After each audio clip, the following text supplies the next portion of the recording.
Olá, boa noite a todos, a todas e a todes. Eu sou a Valéria Rocha e esse é mais um encontro do Núcleo de Estudos Online Abrir Caminhos, Infâncias e Invenções. É uma série de encontros com pesquisadoras e pesquisadores de diferentes campos de conhecimento, abordando suas áreas em relação à infância. A gente já teve encontros sobre cultura tradicional, ciência e tecnologia, teatro, música e filosofia. E hoje a gente vai fazer um encontro chamado A Palavra, a Infância e a Invenção. Esse encontro vai ser com o Tadeu Renato. Tudo bom, Tadeu? Tudo bem?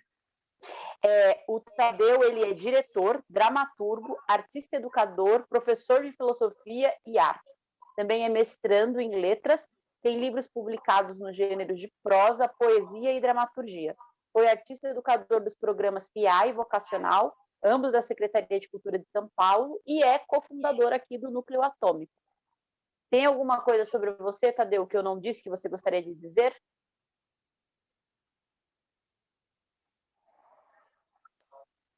Não, acho que eu posso ir desdobrando ao longo da conversa.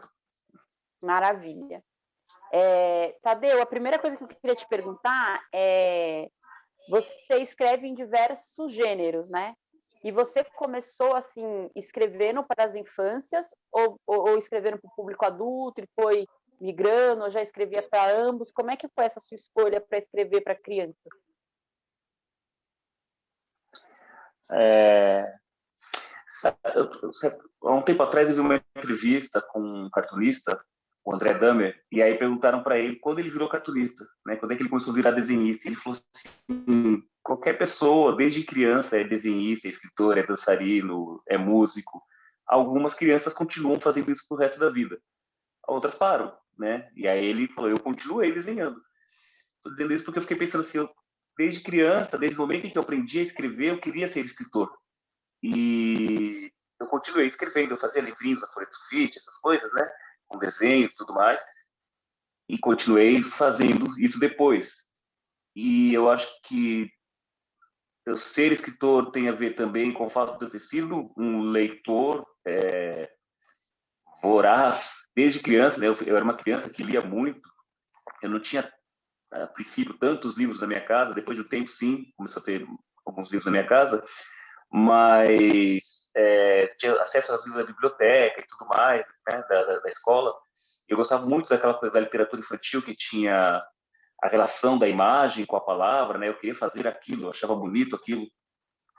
E aí tem um momento da minha vida que eu falo que é o momento que eu descobri o livro como uma passagem secreta, assim, né? O meu pai, ele trabalhava numa loja de móveis usados e, eventualmente, ele levava algum desses móveis para casa. Algum que ele comprava, alguma coisa assim. E aí um desses móveis que ele levou veio cheio de livros dentro do móvel. E eram livros de literatura para as infâncias, né? Então tinha lá os clássicos, assim, de Peter Pan, Aladdin, Alice no País das Maravilhas, os livros bonitos, bem ilustrados, assim. E aí, nessa época, eu devia ter uns 6 anos, e eu lembro que eu acreditava muito em gnomos. Eu falava que eu via gnomos em todos os lugares. E um dia eu cheguei em casa, no apartamento que a gente morava, e meu pai abriu a porta antes mesmo da gente entrar no apartamento, e meu pai falou assim, ó, eu cheguei em casa, eu abri a porta, e no que eu abri, um gnomo passou embaixo da minha perna e desceu a escada do prédio correndo. E eu vi que ele tinha vindo do quarto. E aí, olha só o que ele deixou para você no quarto. E quando eu cheguei no quarto, tinha uma pilha de livros em cima da minha cama. E aquilo foi muito mágico. Eu lembro de correr até a janela para ver se eu ainda conseguia ver a tempo do gnomo fugindo, alguma coisa assim. E eu fiquei muito encantado com a ideia do livro, né, ter sido trazido por um ser mágico, né?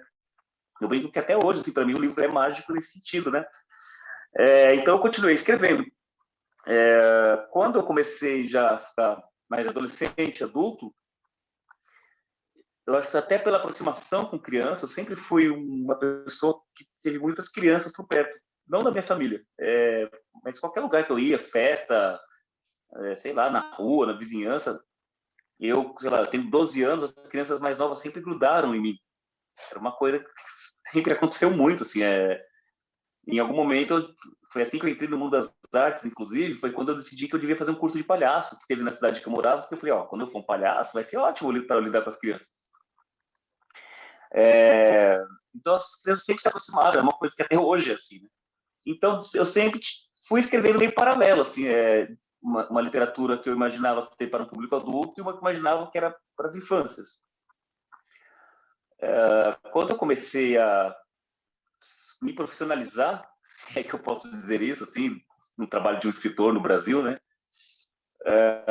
Eu comecei escrevendo ao mesmo tempo para adultos e para crianças. Então, eu comecei escrevendo, por exemplo, peças de teatro para o público adulto, ao mesmo tempo que eu estava escrevendo contações de história e mesmo peças para crianças, que eu fazia como ator na época, tudo meio paralelo, né? E aí é uma coisa que eu fui desenvolvendo meio paralelo. Depois de um tempo, eu comecei a escrever mais para o público adulto, e aí até eu acho que eu formei, por conta também de uma coisa que a gente pode conversar assim, que eu fui formando um preconceito na minha cabeça de que escrever para criança, escrever para as infâncias era menor, né? Não era tão, não é que não era importante, mas não era tão valoroso para um escritor do que escrever para um público adulto, né?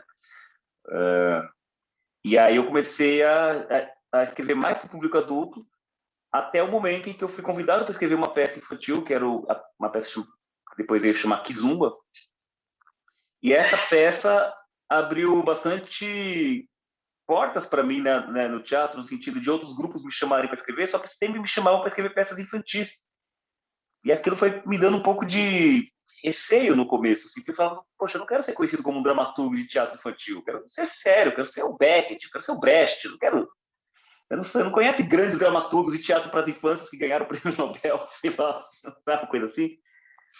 E aí foi só depois de um tempo que eu fui entendendo, somente quando eu comecei a ser educador também de artes e tudo mais, eu fui entendendo que escrever para as infâncias era tão importante, ou talvez até mais importante.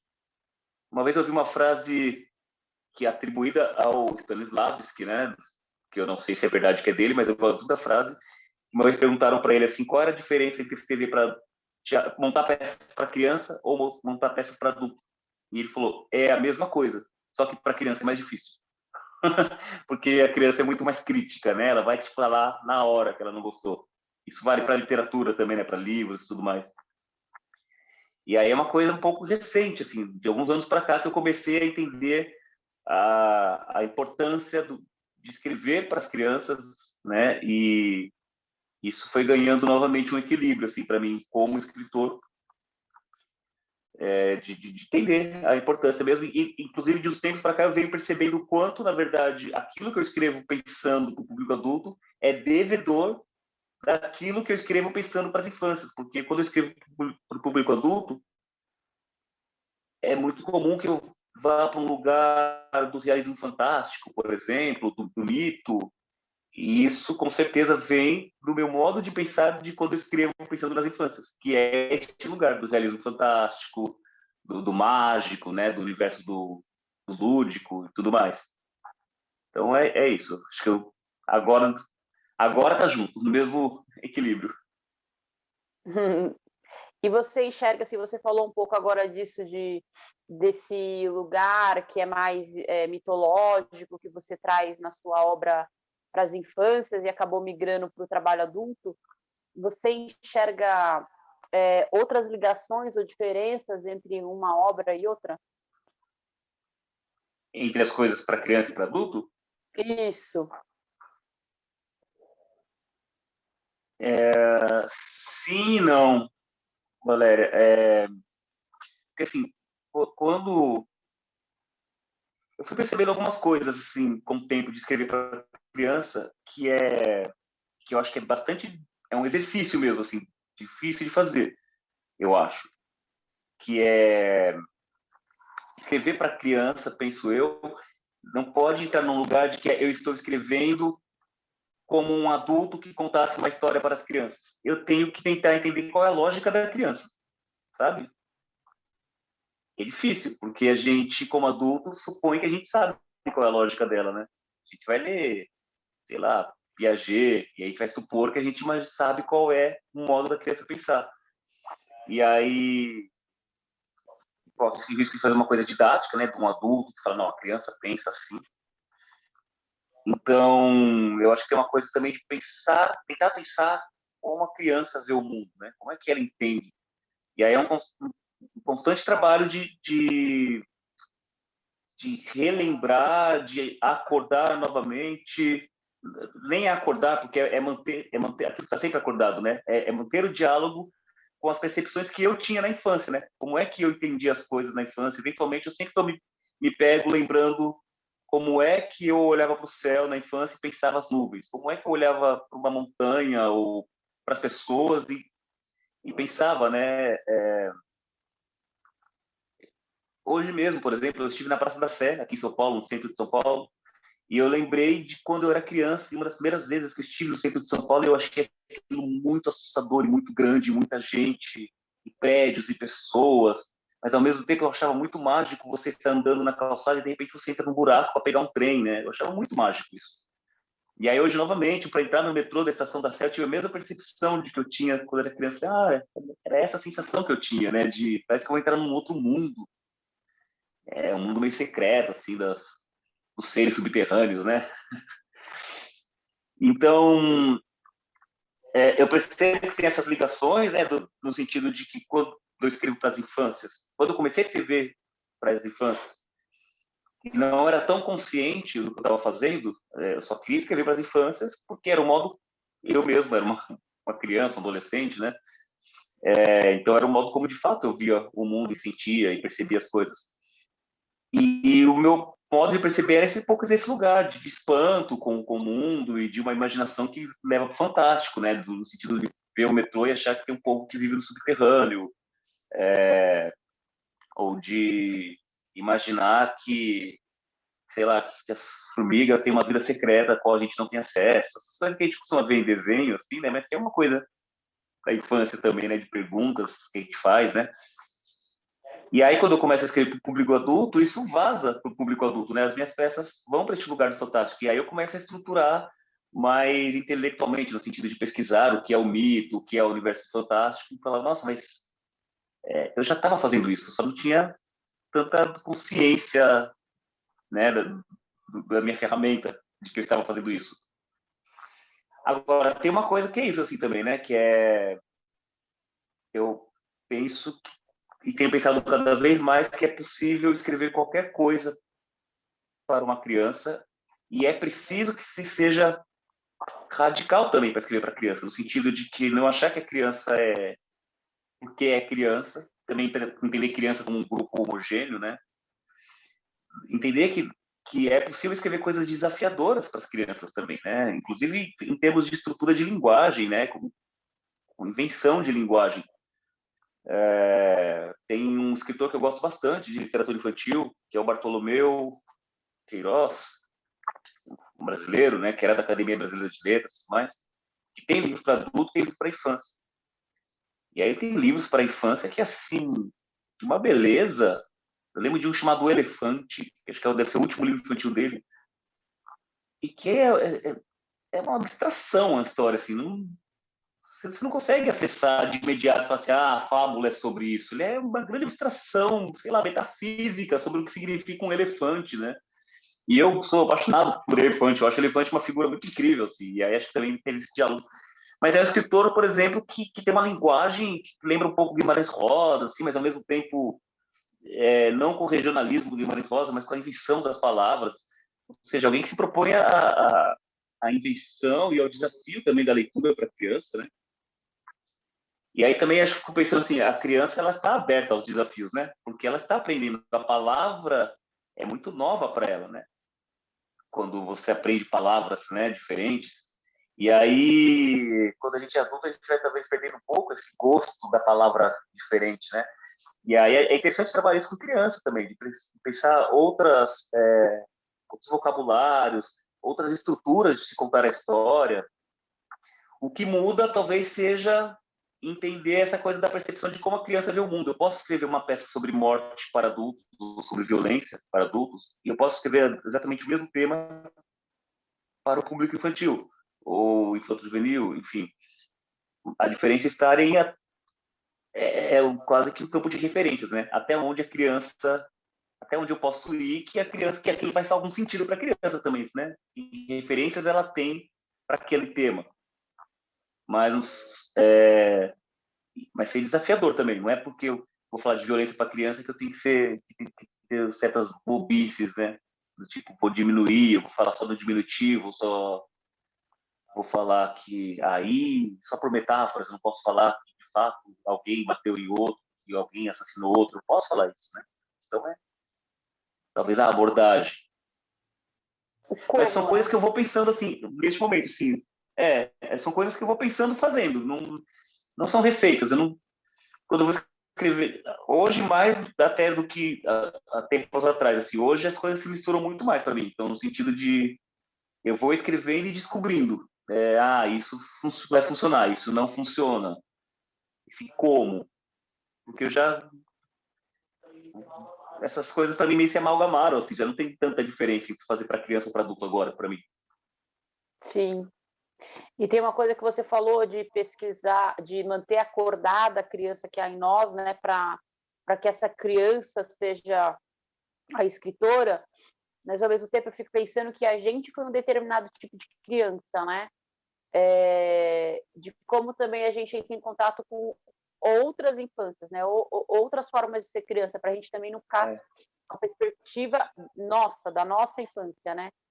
E aí, assim, como você faz assim, em contato com esses outros lugares? Você falou dessa coisa de ler outros escritores que também escrevem para as infâncias, mas como a gente pode entrar em contato com as outras infâncias que de repente não foram as nossas, né? Não é o nosso registro de infância. Como é que você traz isso assim? Eu acho, posso estar enganado na impressão que eu tenho de mim mesmo, mas eu acho que eu sou um bom ouvinte, no sentido de que eu sempre dei muita trela para qualquer pessoa que vai me contar uma coisa, desde desconhecidos, no ônibus, no trem, começa a contar alguma coisa, eu quero saber. Se parou para contar para mim a história, eu quero saber essa história. E eu sou muito curioso.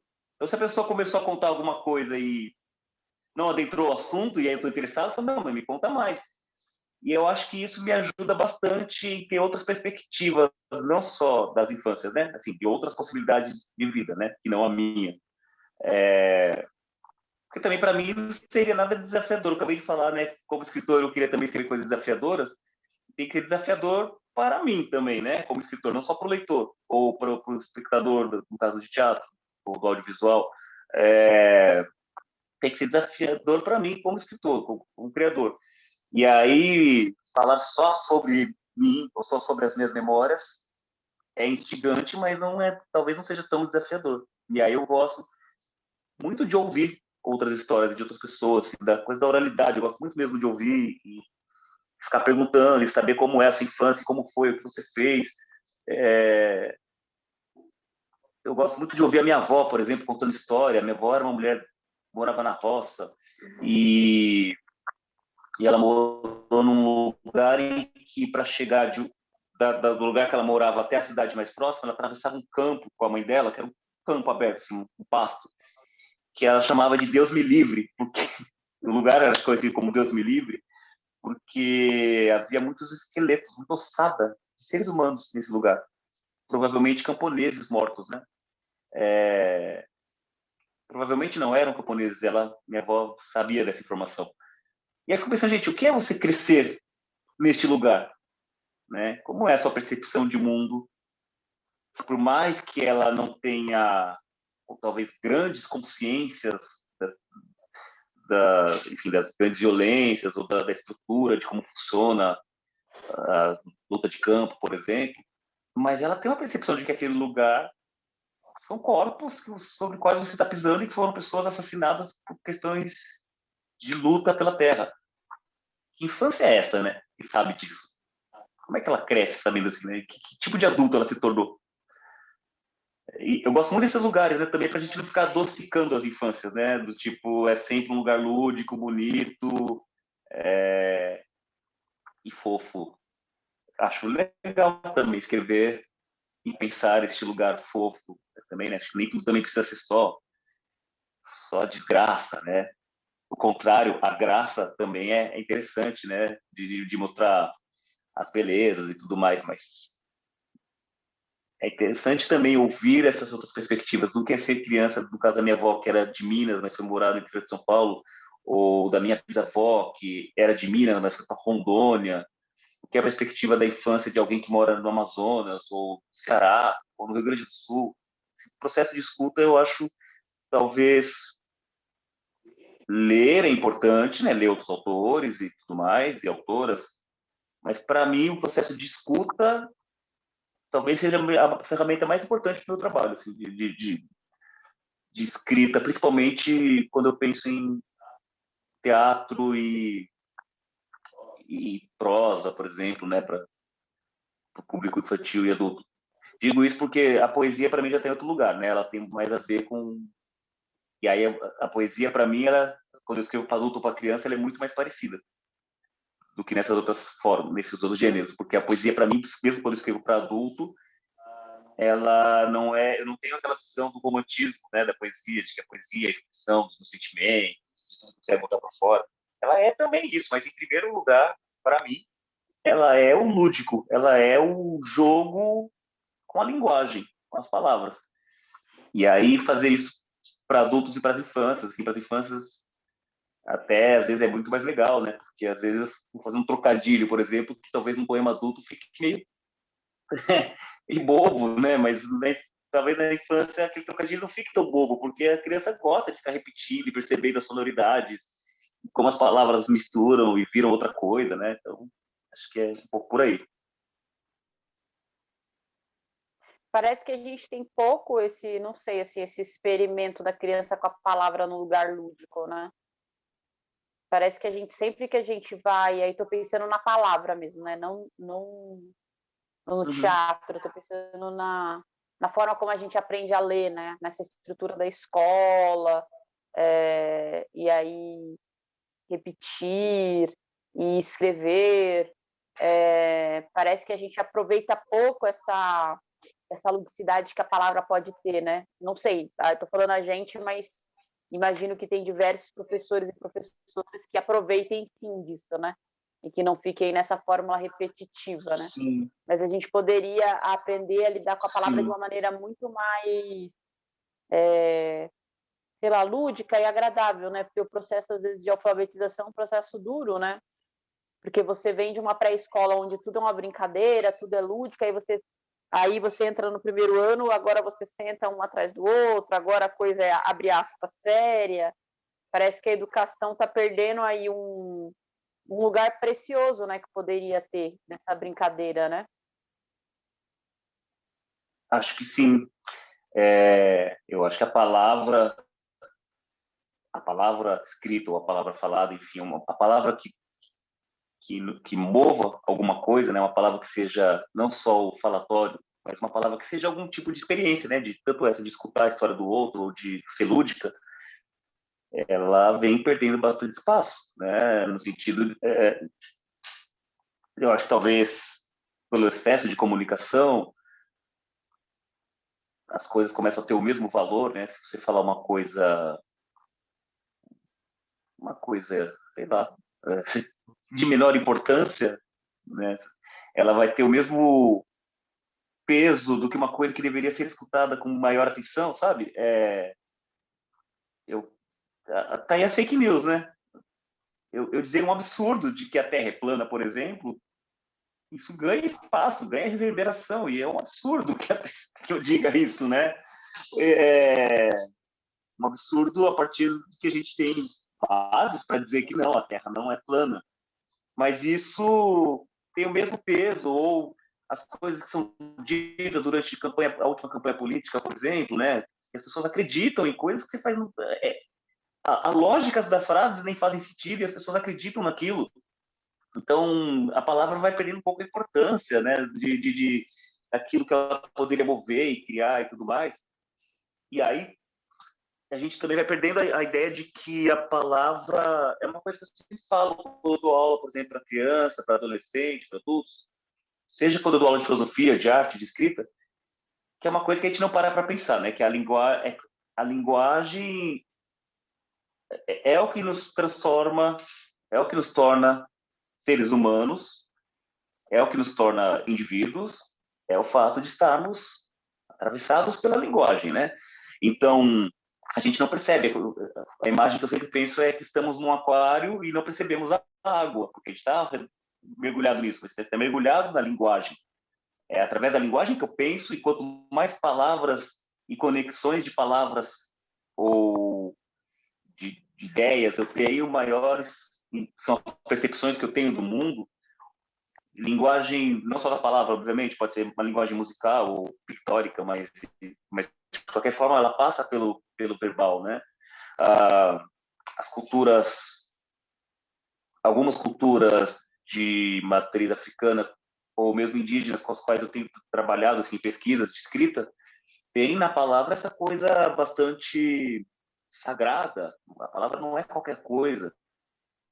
Então, se desde criança eu começo a entender que a palavra ela é material, né? Por isso que eu posso brincar com ela, por isso que ela é lúdica, por isso que eu faço trocadilhos e jogos, e eu vou descobrindo que ela faz conexões com outras palavras, até o momento em que eu vou entendendo que aquelas palavras vão formando conceitos e ideias, e, portanto, vão ampliando as minhas percepções de mundo.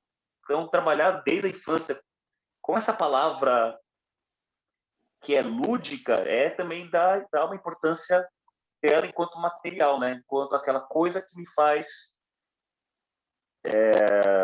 ter maiores e talvez melhores impressões e percepções e possibilidades de me expressar sobre como eu entendo e vejo e desejo o mundo em que eu vivo. Você falou, Tadeu, da história do seu pai, né, que ele trouxe os livros e que isso te ajudou a ser um leitor assíduo, né, desde a infância. E aí eu fico pensando nisso, assim, qual é a relação de escrever e de ler, né? E você trouxe também a questão da oralidade, né? Qual que é a relação entre a oralidade, a leitura e a escrita? E aí como a gente pode, em alguma medida, trazer para a criança um ambiente que seja instigador, sabe? Que dê vontade dela ler, que dê vontade dela estar com esse objeto do livro. Você tem alguma experiência assim de como a gente pode criar esse ambiente, esse lugar para a criança? Eu acho que tem várias coisas, né, que a gente pode pensar em relação a isso. Acho que o processo de leitura junto, né, não sei como exatamente é o termo técnico para isso, mas eu ler junto com a criança, eu acho que isso cria alguns laços. Eu falei essa história, essa experiência do meu pai, mas tem uma outra coisa que eu acho também bastante, para mim, bastante influente, com o fato de eu querer ser um leitor, é o fato de que meus pais liam muito. Eu sempre estava vendo meus pais lendo. E eles não eram leitores, sei lá, de grandes clássicos da literatura, não era isso. Meu pai lia muito livro espírita, minha mãe lia livros, esses romances Águas com Açúcar, assim. Mas o fato de eu ver eles lendo me instigava a querer ler também, né? Então, acho que tem a coisa de ler junto. Tem a ideia que, para mim, funcionava muito, funcionou sempre muito, assim, na minha infância, que era o fato de eu não só ler, mas eu quero contar o que eu li.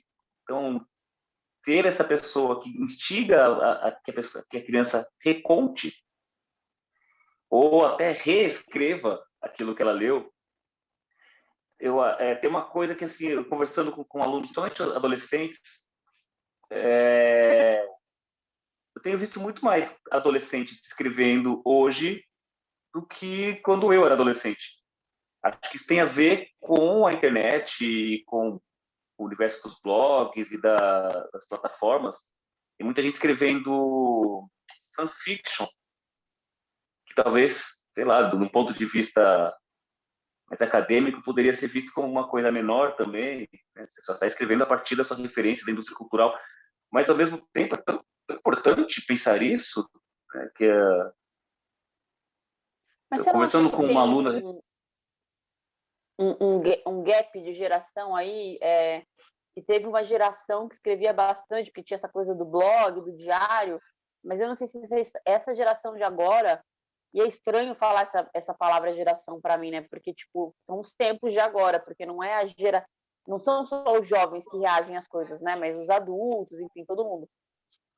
Mas, assim, se a gente tem essa coisa da internet agora com o Instagram, me parece que a força está muito mais na imagem do que no texto, sabe? Que a gente teve um momento da internet mais textual, né? Quando tinha a coisa do Uhum. blog e tal, mas agora eu não consigo muito ver esse lugar que você está falando, sabe? Da internet como um nascedouro da palavra, digamos assim. Eu também acho que a imagem é uma sociedade da imagem, no sentido que a imagem chega muito mais forte, muito mais rápido, e ao mesmo tempo não é porque é uma sociedade da imagem que a gente saiba ler as imagens, né? Elas vão Sim, passando numa sim. velocidade gigantesca. E eu também fiquei surpreso quando essa aluna, isso é recente, assim, que essa aluna me contou, de que ela escrevia uma fanfiction em que no começo ela falou do que era fanfiction, de onde ela, a partir de que ela escreveu, mas eu não tinha a mesma referência que ela. Mas ela chegou um momento em que ela tinha 1 milhão de acessos de leitura nos textos dela, com comentários, com pessoas pedindo mais. Só que chegou uma hora que ela não gostava mais do que ela estava escrevendo e ela matou a fanfiction dela por desespero. Mas se pensa que 1 milhão de pessoas passaram pela leitura dela, é muita gente. Né? Num país como o Brasil, em que as livrarias, somente as livrarias menores, vão fechando a rodo, ao mesmo tempo, nunca se publicou tantos livros de diversos gêneros. Até tem uma discussão assim no meio literário, às vezes, a gente tem muito mais escritores do que leitores. O que eu acho que talvez não seja bem verdade, porque geralmente quem escreve lê também. E eu não acho que tem a função, agora a função dessas pessoas são só ser leitoras e essas são só escritoras. Eu posso ser as duas coisas, Sim. não tem problema. Uma vez eu li um livro do Walter Hugo Mãe, que é um romancista português, chamava A Desumanização, é um livro fantástico. E o livro dele se passava na Islândia. E eu fiquei encantado com a Islândia. Eu nunca nem tinha pensado na existência da Islândia. Eu falei, gente, eu quero ir para a Islândia agora. E eu fiquei fascinado pela Islândia, fui pesquisar a Islândia e descobri que a Islândia, primeiro que tem um idioma que só fala na Islândia. E é um país um tanto isolado do resto do mundo e é um dos países com o maior número de escritores do mundo. Assim, sei lá, 70% da população escreveu um livro em algum momento da vida. E eles consomem a própria literatura. Eles, né, porque, de fato, quem é que vai ler? Primeiro, quem vai ler em islandês? Segundo, que deve ser, suponho que deve ser raro um tradutor ou uma tradutora dessa língua. Então, eles consomem bastante essa leitura, né, de islandês. E aí, se a gente tem uma porção de gente que está publicando livros, quero crer que tem uma porção de gente que está lendo. E aí, esse 1 milhão de pessoas, não estou dizendo da qualidade da escrita, né? Aqui a gente pode fazer vários critérios para julgar se tem qualidade ou não, mas acho que nem se trata disso, se trata da leitura. Agora, a leitura do livro mesmo, né? Talvez. No metrô de São Paulo, por exemplo, há anos atrás, eu achava muito interessante entrar no metrô de manhã e sempre tinha bastante gente com livro na mão. Sim. Isso foi perdendo espaço também, acho que com a coisa do celular, né? Que aí agora aqui no celular. Mas ao mesmo tempo, eu não sei se as pessoas não estão lendo no celular. Eu não sei mesmo se é tão. O déficit de leitura é tão grande assim. Porque também, se você pensar que na geração, vou falar da geração, mas na geração dos nossos pais, o número de analfabetos era muito maior. Então, o número de leitores da palavra escrita também. Nós temos muito mais pessoas lendo hoje, né? No sentido de que tem mais pessoas alfabetizadas. Ainda temos, né, um analfabetismo bastante grande, né, funcional. Temos uma dificuldade imensa de interpretação de texto e que causa aí diversas discussões de internet. Mas repito assim, eu quero crer que tem mais gente lendo porque tem mais gente escrevendo. E eu suponho que as pessoas que estão escrevendo também estão lendo. Sim. quando você escreve para as infâncias, assim, você consegue identificar da onde vêm as ideias, assim, principais, de histórias que você escuta? Você falou que dá aula também, né? Como é essa relação de ouvir as crianças? Se isso, imagino que isso também te influencia, né? Essa escuta das crianças. Você tem um caderno onde você anota, tipo, as coisas que as crianças te falam, sabe? Nossa, isso aqui é muito interessante, eu vou guardar. Eu sou muito disperso, assim, eu adoro caderno, eu tenho cadernos e cadernos e cadernos, e eu vou anotando, e um dia eu acho uma frase perdida que eu já nem lembro mais de onde veio. Tem histórias que eu guardo de memória, eu guardo bastante histórias de memória. Apesar de eu ser uma pessoa bastante esquecida, eu guardo bastante histórias de memória, de coisas que me contaram há anos atrás, que eu falo assim, que aqui tem certas histórias que para mim ficam reverberando, que eu falo, eu vou usar essa história ainda, eu vou reelaborar, eu vou escrever, eu vou falar sobre ela. Então, aquilo fica na minha cabeça, e eu não, pelo enquanto, às vezes eu nem anoto, eu não sinto falta de anotar, porque aquilo eventualmente retorna para mim a história. Mas eu anoto bastante, eu presto muita atenção. Eu preciso até, às vezes, prestar um pouco menos de atenção, principalmente quando eu estou no trabalho como educador, porque, às vezes, é isso, né? Às vezes você tem um conteúdo que você precisa passar por algum motivo didático, e aí, se uma criança, ou adolescente desvia para me contar uma história, a minha tentação de parar e ouvir é grande. Mas daí eu também não posso, né? Às vezes o resto da turma não está com a mesma curiosidade que eu, mas eu quero saber. Eu gosto de dar um exercício, por exemplo, quando eu dou oficina de escrita, que é pedir para a pessoa tem 9 minutos para me contar a biografia dela. E no começo todo mundo fala assim, mas 9 minutos é muito tempo. Depois, elas ficam me xingando, quando dá 9 minutos eu faço assim, ó, acabou a história, não tem mais. Elas, não, mas eu não terminei, não. É isso. Porque primeiro que quando a gente pede para as pessoas contarem a própria biografia, isso funciona com adolescentes, com adultos, com idosos. Eu não fiz essa com criança ainda, eu deveria fazer. Vou fazer. Mas geralmente as pessoas acham que não tem muito o que contar. Minha vida não é. Mesmo que a vida dela seja, tipo, sei lá, tem 12 anos, não aconteceu tanta coisa, às vezes. Ou se ela tiver 80, que eu já tive essas experiências também de ouvir idosas, a pessoa acha que não vale a pena contar aquilo. Não é tão interessante, né? Mas conforme a pessoa vai contando, você fala, nossa, mas isso é muito incrível, o que você está contando é fantástico a sua experiência de vida. E eu acho que quando você conta, você reelabora as suas experiências, né? Coisas que você talvez não desse importância. Você reelabora e fala que aquilo é importante. E para quem está escutando, de repente, você, Valério, me conta uma história que para você talvez nem seja grande coisa, só um acontecimento que para você nem é. Só é interessante, mas não é nada significativo. Mas eu que estou escutando, eu sempre falo que não só quem escreve, a gente que trabalha com arte, a gente tem que ser caçador de símbolos, no sentido de que prestar atenção no que a pessoa está falando, e tem coisas que ela está falando que ela não está percebendo, mas que aquilo significa para além do que ela está falando. E não só sobre a pessoa que está falando.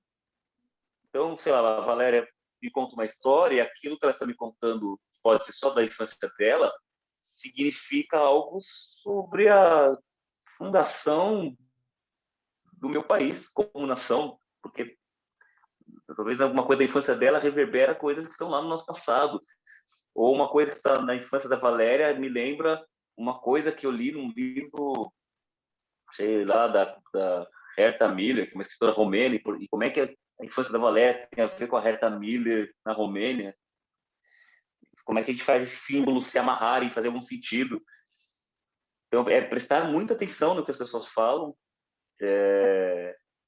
nas histórias que elas contam, e incentivar que contem.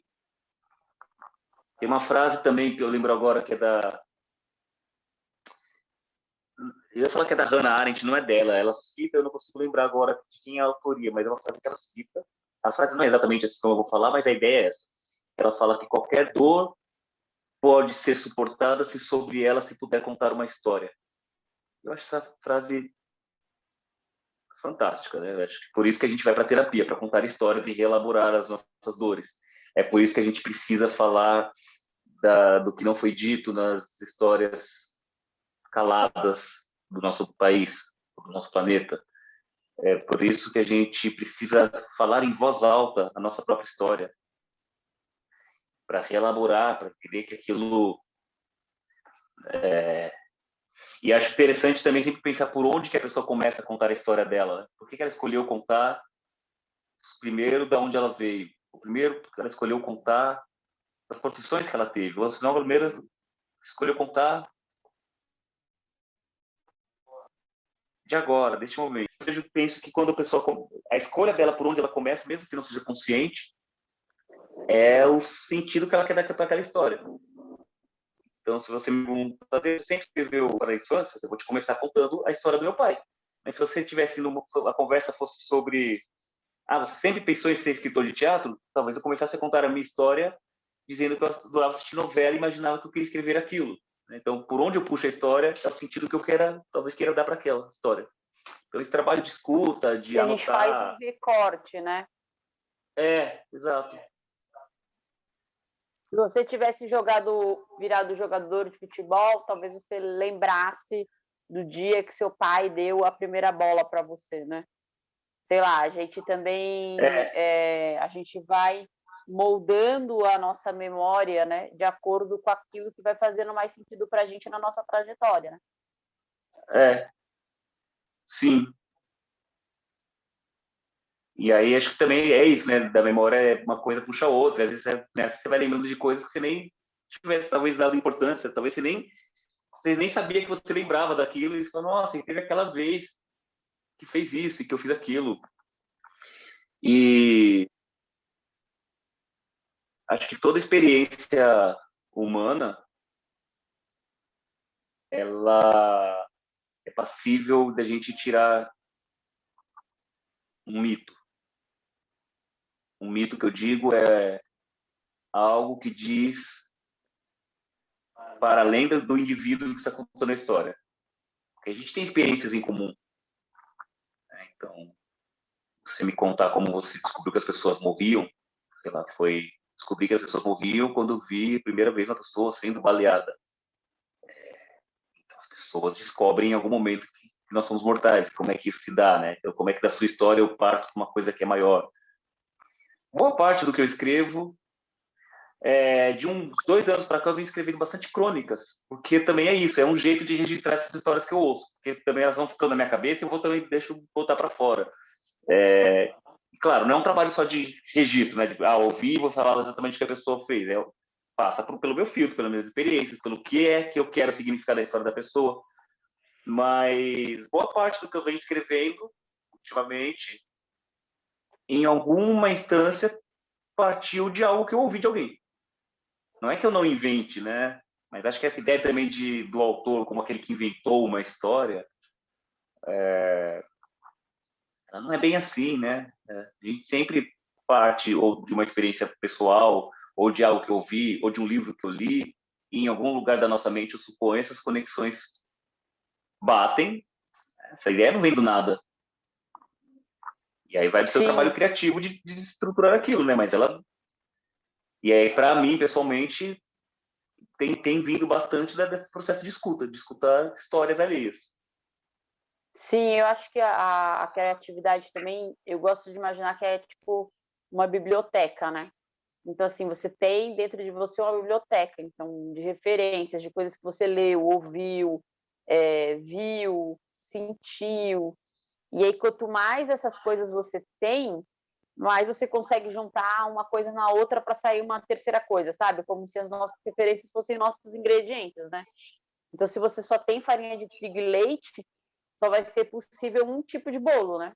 Agora, se você tem vários tipos de farinha, se você tem outros condimentos, aí você consegue bolar outras receitas, né? Então, a gente precisa estar o tempo inteiro se alimentando a nossa biblioteca, o nosso armazém ali, né? Dessas referências. E aí, Tadeu, você falou um pouco sobre a criança brincar com a palavra, depois de como incentivar a criança a ser leitora, né? E aí, como a gente pode incentivar a criança a ser escritora? Como incentivar ela a brincar com a palavra e a escrever sobre? Não sei nem se a pergunta não é como incentivar uma criança a ser escritora no sentido profissional, né? Mas a gente também, enquanto adulto, né, a gente às vezes perdeu o hábito de escrever. A gente usa muito a escrita no nosso cotidiano, assim, nesse lugar das informações pelo WhatsApp ou do e-mail da empresa, mas a gente também perdeu um pouco o registro, assim, né, de registrar, sei lá, os Uhum. nossos sonhos, de registrar as nossas dores, de fazer um diário. É, a gente perdeu um pouco esse lugar, né? Então, como registrar não, como incentivar a criança para que ela escreva, não só tipo assim, escreva essas coisas cotidianas. Você tem que aprender a escrever porque você vai fazer uma compra de mercado, porque você vai mandar um e-mail. Você também tem que escrever como uma possibilidade criativa, né? Sua. Então, como a gente poderia incentivar a criança a lidar com a palavra nesse lugar, assim, né?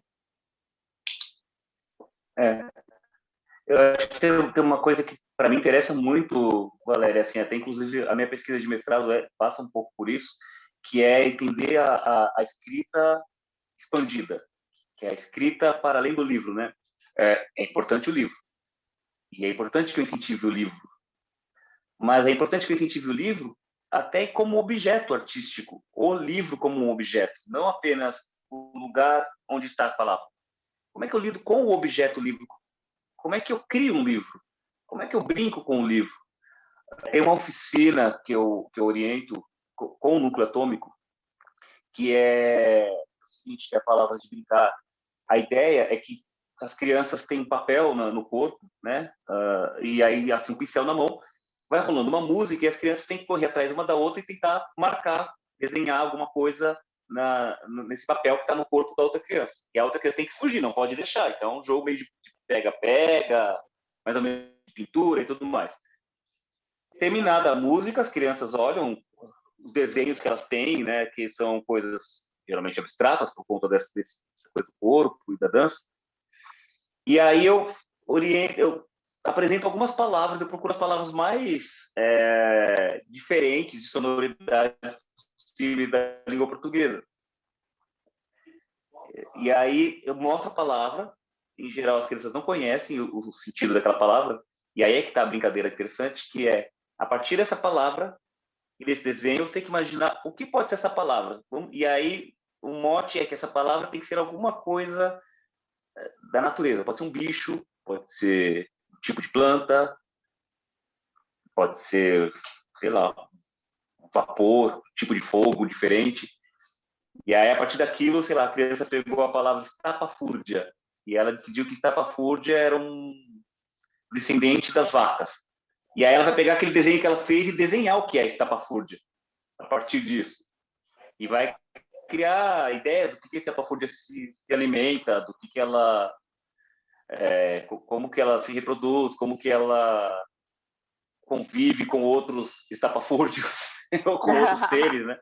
E aí essa brincadeira da palavra lúdica, né? Não importa o que ela significa nesse caso, é a palavra material mesmo, como sonoridade. Que é uma outra coisa que eu gosto de fazer também bastante com crianças, com adolescentes, e que é uma aspiração que todo mundo tem, que é você ficar repetindo uma palavra muito tempo e ela perde o sentido, né? Você ficar, sei lá, falando seu próprio nome, Tadeu, Tadeu, Tadeu, Tadeu, Tadeu, Tadeu. Vai chegar um momento que você fala, nossa, as pessoas me chamam de Tadeu e Tadeu nem é nome, não é nada, é um som qualquer. As pessoas podiam me chamar de parede, que daria a mesma. E é um pouco para brincar nesse sentido de entender que a palavra ela é material, ela é lúdica. Eu posso brincar com os sentidos dela, eu posso repensar outros significados para aquela palavra e eu posso inclusive inventar outras palavras para aquelas coisas das quais eu talvez não tenha um nome. Eu sempre gosto de pensar quando eu falo disso, eu penso assim, por exemplo, na língua portuguesa, quando eu sinto falta de alguém, eu estou com saudade. Existe uma palavra para isso.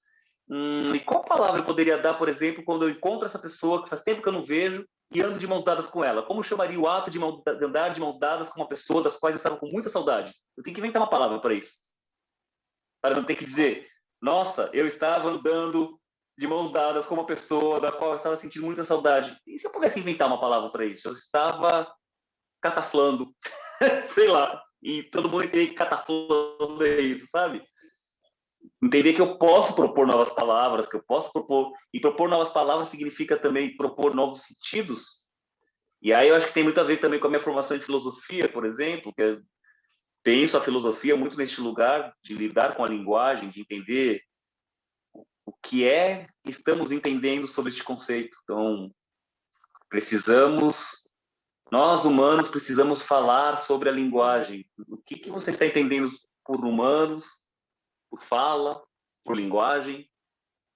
Que isso, dependendo se nós estamos falando da mesma coisa, temos um acordo aqui, né? Ah, temos que salvar a democracia. Do que é que você está falando quando você fala em democracia? Ou eu tenho Sim, liberdade sim. de expressão. Do que é que você está falando sobre liberdade? Então, este lugar É louco, porque de brincar com as palavras é muito bom. eu já fiz um exercício com professores uma vez, numa oficina que eu dei, e aí eu perguntava para ele, era um exercício de falar uma palavra daquilo que você mais gostava. E aí era muito louco, porque todo mundo gostava da mesma coisa, sabe? Assim, era essas palavras meio de senso comum, tipo, da verdade, é, do amor, daquilo que é correto. Os professores respondiam isso, né? E aí a discussão era assim, tá, mas o que que é correto, né? Porque o que é correto para mim pode não ser correto para você. O que é verdade para mim pode não ser verdade para você. O que é uma pessoa de bem para mim pode não ser uma pessoa de bem para mim. O que é uma educação libertadora pode não ser uma educação libertadora para você, né? Então, esse exercício da gente olhar a palavra e se questionar é uma coisa muito simples, mas é muito doida, né? Porque, inclusive, para ver se a gente está verdadeiramente É, falando sobre as mesmas coisas, né? Porque às vezes parece que a gente está falando da mesma coisa e a gente não está falando da mesma coisa, né? Se eu falo eu te amo, exato. aquilo que eu entendo pelo ato de amar pode não ser o mesmo que aquela pessoa entende, né? Tipo, para mim amar é, sei lá, morar junto, ter você sempre próximo, é constituir uma família. E o outro está te respondendo, eu também te amo, mas para ele amar significa deixar você livre, e ele também. E amanhã ele vai embora. E aí você vai dizer, nossa, fulano Sim, disse que me amava, mas era uma mentira. Não era uma mentira necessariamente, pode ser que seja. Mas é esse lugar de que quando a gente verbaliza uma coisa, existe todo um mundo por trás daquela palavra, né?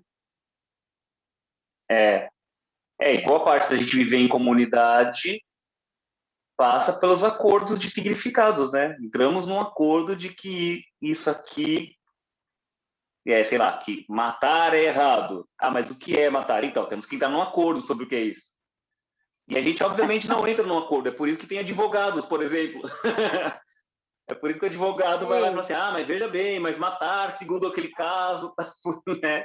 É por isso que a gente faz terapia, porque de fato a gente não tem acordos. A gente supõe que tem acordo, mas não tem. Então, esse lugar de brincar com a palavra é muito importante. E eu penso cada vez mais, talvez por conta da minha própria pesquisa que eu tenho feito, que acho que esse lugar, ainda mais para os dias de hoje, assim, esse lugar de pensar a palavra expandida, então, a palavra em relação à imagem, a palavra em relação à música, incentivar a escrita, ela é fundamental para propor o desejo da escrita. Porque escrever, de fato, eu estou pensando aqui, eu sempre quis ser escritor desde criança, eu escrevia muito como criança, né? E quando eu fiquei adolescente, embora eu tivesse o desejo muito grande de ser escritor, eu não me lembro de escrever. Eu passei um bom tempo sem escrever, eu era um leitor, mas eu não escrevia. E aí eu já tinha uns 17, 18 anos, quando eu me toquei, que eu falei, bom, se eu quero ser um escritor, eu preciso escrever. Mas eu tinha preguiça, eu falava, nossa, tem que começar a escrever, e a mão. E eu não tinha computador nessa época, né? Era na mão, na máquina de escrever. E eu falava, nossa, você dá um trabalho. E na máquina de escrever vai dar mais trabalho ainda, porque se você errar, você já era. Se jogar a folha fora e começar tudo de novo. E você tem que ficar lá um tempo desenvolvendo e pensando. Mas eu penso que também isso é, é como um músculo. Porque hoje, por exemplo, eu escrevo. Muitas pessoas me dizem isso, que às vezes eu encaminho leituras de coisas que eu escrevi assim para as pessoas lerem, e as pessoas falam, nossa, não dou conta de ler tudo que você manda. Você escreve muito. Eu escrevo compulsivamente mesmo. Eu escrevo, todo dia eu escrevo alguma coisa. porque em algum lugar eu também me propus isso como um desafio, como eu disse, né? Que é não passar um dia sem criar alguma coisa. Sem criar alguma coisa, então assim,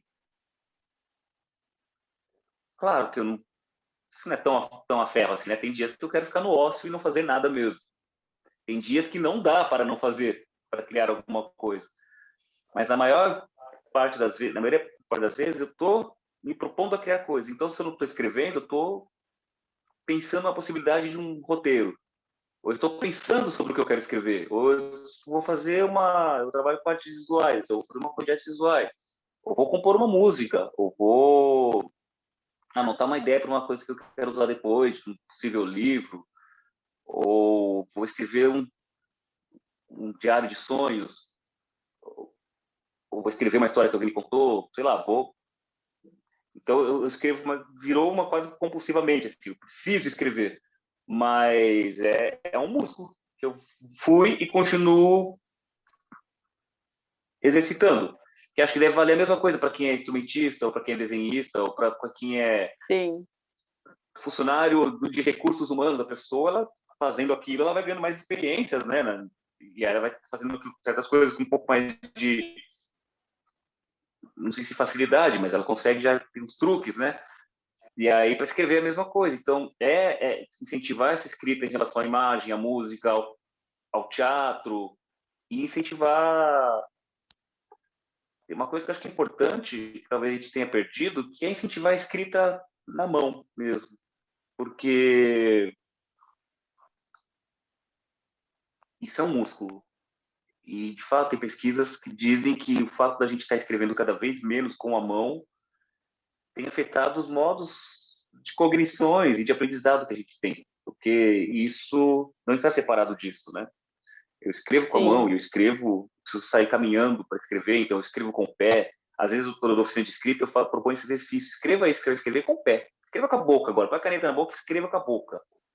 Que é como é que você põe o corpo inteiro para escrever. Não é um exercício só intelectual, só como se o intelectual fosse uma coisa que está aqui, né? E acabou. Ele está no corpo inteiro, se escreve no corpo todo, com o corpo todo. Porque você faz qualquer coisa na vida com o corpo todo. Você existe com o corpo todo. A gente talvez esqueça disso, mas eu mesmo esqueço muitas vezes, mas é com o corpo todo que nós existimos. E aí acho que lidar com a palavra neste lugar talvez seja um bom caminho de incentivo, de entender a palavra não só. E também não ligar a palavra ao castigo. A gente tem muito isso, de ligar, escrever ao castigo. Então, você fez uma coisa errada, copia 5 páginas, ou escreva uma redação dizendo porque você estava errado. Isso não deveria ser um Sim. castigo. Escrever deveria ser um prazer. Escreva sobre como você está se sentindo. Escreva por. É isso, né? Escreva porque é gostoso escrever. Escreva porque é bom, porque é saudável. E você trouxe uma ideia que eu acho muito maravilhosa, que é o diário, né? Uhum. Porque o diário é uma coisa muito louca, porque é uma possibilidade da gente conversar com a gente mesmo no passado e no futuro, né? Mesmo que seja o diário mais simples do mundo, assim, né? Seja um diário, sei lá, tá me vindo na É, cabeça, as pessoas gostam de anotar quantos copos d'água bebeu, né? Isso é um diário, né? De alguma maneira. Bebi 8 copos, bebi 10 copos, bebi 5 copos. Aí é uma forma, nossa, olha, o ano passado eu estava bebendo 5 copos, agora eu estou bebendo 8. É uma forma de você ir pensando, sabe? Tipo assim, você escrever uma. Eu conheço pessoas que escrevem uma palavra para o dia: felicidade, amor, tristeza, angústia, guerra. A pessoa vai lá e é, escreve uma palavra sobre aquele dia. E é muito doido, porque daqui 3, 4 anos você volta lá naquele dia e você fala: nossa, por que eu escrevi guerra nesse dia? O que estava acontecendo, né? Ou uma frase. Então é sempre uma. Eu acho essa ideia do diário muito interessante, porque é sempre uma oportunidade de você conversar com você, sabe? Nossa, tal situação aconteceu, eu dei é. tanta E, importância para isso na época, meu Deus, não precisava, né? E aí talvez você comece a se rever, tipo, nossa, agora, hoje eu estou dando importância para uma coisa, será que eu preciso? Será que daqui 3, 4 anos, quando eu for ler isso aqui, eu não vou falar, nossa, por que, né? Eu dei tanta importância para isso. Eu acho essa ideia do diário, por mais é, simples que seja, assim, porque às vezes realmente, nossa, vou fazer um diário, vou ter que escrever uma página por dia, meu Deus, que loucura. Às vezes a gente não tem tempo mesmo, né? Nem de tomar os 5 copos d'água, um diário de escrever uma página. Mas às vezes, sabe, Sim. esse hábito de escrever uma palavra, antes de dormir, pensar nessa palavra e anotar, né? É uma oportunidade, eu gosto, assim, eu não consigo fazer o diário, assim, da forma como eu queria, né? Mas quando eu pego, às vezes, assim, para ler coisas antigas que eu escrevi, eu acho maravilhoso. Eu falo, nossa, olha onde eu estava errando, olha onde eu estava acertando, olha como estava a minha vida, né? Você vai conversando consigo, né? É, Conversando consigo. Tadeu, a gente precisa finalizar porque deu o nosso horário. E aí queria saber se você quer falar mais alguma coisa, complementar, alguma coisa que está sentindo falta, indicar um livro seu para a gente ler. eu quero primeiro reforçar o incentivo à leitura, mas também à escrita. Eu acho que é importante escrever, essa coisa do diário, por exemplo, como você fala, ela faz muito bem, assim, para além da literatura, da ideia de vou escrever porque eu quero mostrar para os outros, ela é importante para si, o processo de escrita, por uma série de motivos. Então, reitero a ideia de incentivar as crianças, no caso, né, que é sobre quem nós estamos falando na conversa, de escrever e de incentivar que escreva e que elabore, que proponha ideias por escrito, que seja dançando, que seja escrevendo uma peça de teatro, um roteiro, um quadro, desenhando no chão enquanto escreve ao mesmo tempo. Então, reforçar essa ideia. E, bom, eu tenho coisas para a infância que estão espalhadas por aí, pela internet, inclusive. Eu tenho um livro que é o Genese, a Cobra Acrobática, que eu escrevi com o Daniel Gatti, que está esgotado, mas eu pretendo ainda fazer uma nova edição. Estou planejando agora a publicação de um novo livro para as infâncias, um livro de poesia para as infâncias. E eu tenho bastante peças de teatro e tenho algumas contações de história que estão pela internet, aí é fácil de achar. Qualquer Dá para coisa me achar no procura teatro na... também, né? Sim, não é. As peças, especificamente, elas estão no teatro, tem que ir lá assistir. Mas tem contações de histórias que estão gravadas, tem algumas coisas de websérie, por exemplo, que estão por aí, a gente pode ir conversando, me procura na internet, procura o Núcleo Atômico, que a gente conversa sobre. Tá bom. Maravilha. Muito obrigada, Tadeu, pelas suas palavras aqui no nosso núcleo de estudos online, Abrir Caminhos, Infâncias e Invenções. E espero que quem tenha escutado essa conversa possa abrir aí muitos caminhos e invenções com novas palavras. Obrigado a todas, todos e a todos. E se você ainda não viu as outras conversas, te convido a ver. Um abraço e tchau, tchau. Tchau, tchau, obrigado.